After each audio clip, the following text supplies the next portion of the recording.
Yung sukal ba yun? Wala. Yun pala.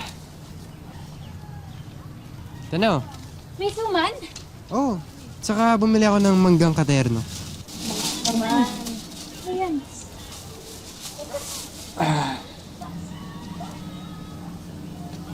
Ano ba namang magaan yan, Jeff? Pagkain, oh. Oh! Ang ginagawa mo dito? Nadaanan ko kasi siya kanina sa palengke. Sakto. Pamangkin pala to ni Mang Yusef, yung sa karnehan. E di sinabi ko na sa kanya na sumama sa atin mag-almusal. Oh, nakalibre pa tayo ng giniling. Yun, no? Ang pala yung pagkain. Salamat. Salamat sa pag-imbita. Yung pagkain. Opo. Salamat dito, ah. Thank you, Suman. Ang galing lang naman. Thank you, Suman. Oh, suman oh. Hindi ka naman suman na loob.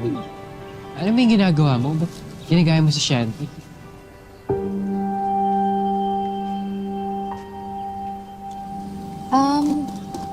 Kasi kung kakanta ulit ako sa harap nila, di ba dapat may mukha ako na iharap sa kanila, di ba? Ha? Mukha? As in, magandang mukha.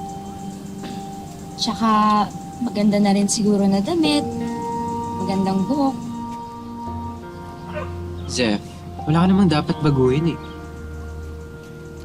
Tinabayan kasi siya ni Aling Nadia na pangit daw niya.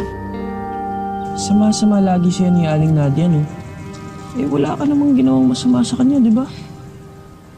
Eh, lagi nga di ba sinasabi na dahil naging anak niya ako, nasira yung kinabukasan niya. Wow. Kasalanan mo pa na naging anak ka.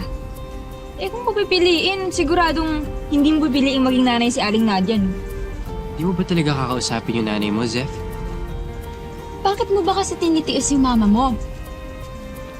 Alam mo, kung gusto mo, dito ka na lang tumira sa amin.